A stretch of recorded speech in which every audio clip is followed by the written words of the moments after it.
السلام عليكم، عاملين ايه؟ يا رب تكونوا بخير. معاكم ساره سمير اللي اول مره يشوفني في مطبخ العيله. تعالوا بقى النهارده هنعمل فراخ مشويه بجد تحفه. عايزه اقول لكم كمان يمكن احلى من اللي احنا بنجيبها من بره. وعايزه اقول لكم دايبه دوب، حتى الصدر بتاعها كده وانتي بتاكليه اللحم دايب دوب. شايفين شكلها اصلا حلو ازاي؟ هقول لكم على تتبيله انا عارفه ان انتوا لما تجربوها هتعتمدوها، مستحيل تغيروها من كتر ما تطلع معاكم جميله. وهقول لكم على طريقه التسويه اللي تطلعها معاكي دايبه دوب زي اللي احنا عملناها دي بالظبط. يلا بينا نشوف التتبيله بتاعتنا. اول حاجه ممكن تشتغل في الكبه او في الخلاط، مفيش اي مشكله.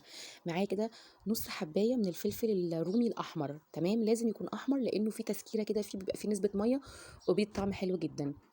ومعايا هنا 4 معالق من الزبادي، 4 معالق كبار، يعني علبة زبادي اللي هي ال110، تمام. وعليهم هنا دي ليمونة ونص، أنا هستخدمهم هعصرهم فبشرت القشر بتاعهم، الحتة الصفرا بس، ما باخدش الحتة البيضة، وحطيتهم. وهنزل عليهم هنا بربع كوبايه من زيت الزيتون او زيت العادي.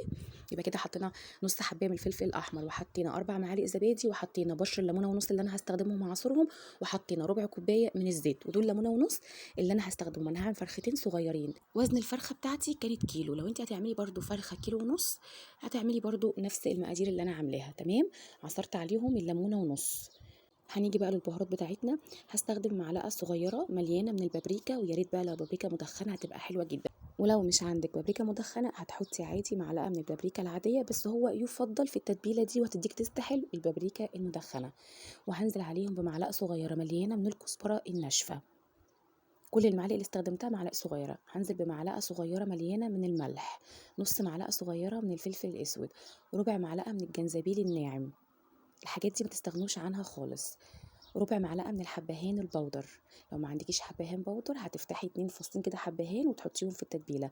وربع معلقه قرفه بودر، وحوالي نص معلقه كده من الزعتر الناعم او الخشن مش هتفرق. ومعلقه كده كبيره مليانه من الصلصه، تمام. انا في كدر حطيت فيه 3 فصوص توم، بس معلش الكدر ده ما تصورش. بعد كده باخدهم بضربهم ضربه كويسه مع بعض لحد ما يبقوا بيوريه كده ناعمين بالمنظر ده.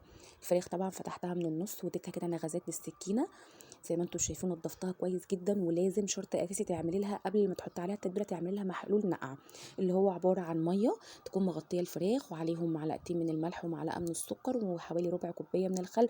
وممكن تقطعي فيها شرايح ليمون وتحطي فيها كمان ورق لورا، وممكن تحطي عليها فلفل اسود حب زي ما انت عايزه، وتسيبيها في ميه النقع ديت حوالي نص ساعه تسحب الدم كله اللي في الفراخ. ليه بقى بقول لكم محلول النقع ده مهم وضروري؟ لانه كمان بيطري معاكي انسجه الفراخ جدا. لما بتيجي بقى تسوي الفراخ بتلاقيها بتستوي معاكي بسرعه جدا وبتطلع معاكي طريه. فاساسي قبل ما تعملي اي فراخ مشويه لازم تعملي لها الفراخ المشويه، وكمان الفراخ بتاعت كنتاكي او كده لازم تحطيها في محلول النقع دوت، علشان الفراخ ما تطلعش معاكي فيها اي تجمعات دمويه، وكمان تطريها معاكي لما تيجي تسويها تطلع معاكي مستويه. قلبتها كويس جدا في الخلطه تقليبه كويسه. انا عاملاها من بالليل، وهسيبها تاني يوم هبقى اسويها عشان تشرب التتبيله بتاعتها كويس جدا وتديني تيست عالي. لو انت مستعجله مش اقل من 3 ساعات عشان تطلع معاكي حلوه. هغطيها بقى واحطها في التلاجة تتبل براحتها. نيجي بقى لطريقه الشوي. جبت صينيه، حطيت فيها حوالي كده كوبايه من الميه، وحطيت فيها ورق لورا وحبهان وشرايح ليمون، والحركه دي اختياري، ممكن تحطي الميه بس. الميه بنحطها ليه؟ علشان البخار بتاع الميه يطلع على الفراخ ما يخليهاش تنشف معاكي. وجبت السقاره اتفتح واتقفل دي بتاعت الفراخ المشويه. لو مش عندك ممكن تحطي الفراخ عادي على شبكه البوتاجاز وتحطي تحتيها الصينيه اللي فيها الميه دي، وتكوني لفاها كده بورق الفويل عشان ما تتحرقش منك، هتتعبك جدا في تنظيفها. خدت الفرختين كده اللي انا فاتحاهم من الظهر، حطيتهم كده بالمنظر دوت، وتحتيهم الميه زي ما انتم شايفين والمنكهات اللي انا حطاها. وكنت مولعه الفرن هنا. اول ما بحط الفراخ بحطها على اعلى درجه حراره في اول رف منها للنار مباشره، وبتبقى اعلى درجه حراره. بحطها كده لمده 10 دقائق، وبعد كده بحط الفراخ على الرف الوسطاني وبعدي الحراره عليها بخليها متوسطه.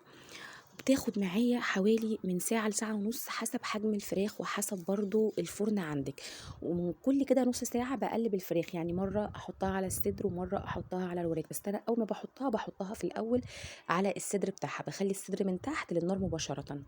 وطبعا لو احتاجت اولع عليها الشوايه من فوق بولعها عليها، بس انا الفرن عندي بمروحه فما احتجتش اولع عليها الشوايه. هحطها بقى في الفرن. في تركه تانية هعملها هوريها لكم لما الفراخ تبقى 3 ارباع سوا.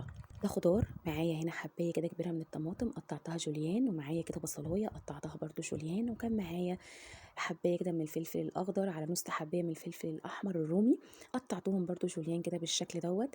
هبتدي بقى هنا ابهرهم كده بشويه من الملح، مش كتير طبعا، يعني حوالي نص معلقه كده بس من الملح.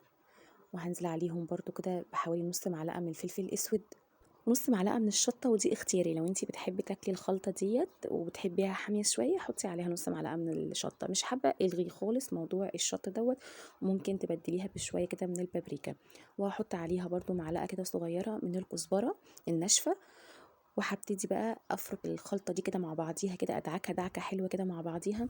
الفرشه دي بنحبها كلنا جدا لما نبقى جايبين الفراخ المشويه، وطبعا الخضار ده مغطي الفرخه من فوق. اول حاجه بنفكر ناكلها بصراحه قبل الفراخ هو الخضار ده. انا حبيت اعمل لكم الطريقه زي بتاعه بره بالظبط.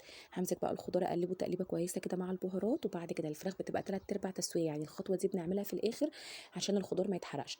طلعت بقى الفراخ في الفرن من الفرن كده لما كانت خلاص قربت داخله على سوا، وهبتدي بقى احط الخضار ده كده من الوش من فوق، بافرده عليها كده بالمنظر دوت. وبعد كده باقفل عليها تاني الصحارة دي، وبادخّلها الفرن حوالي ربع ساعة. وبعد كده بتبقى خلاص الخضار ده أخد معاكِ كده حوالي نُص تسوية ومش بقى مستوي أوي، وباطلّعها بتكون كده جاهزة معانا على التقديم. وده الشكل النهائي. عايزة بقى تعملي فحمة كدابة براحتك اعمليها، مش عايزة انتي برضو حريتك. انا بصراحة ما عملتش، يعني كان عندي ضيوف كنت بنجز في الوقت فما عملتش.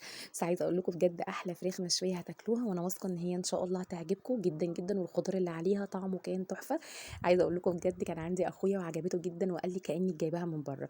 اشوفكم ان شاء الله في فيديو جديد.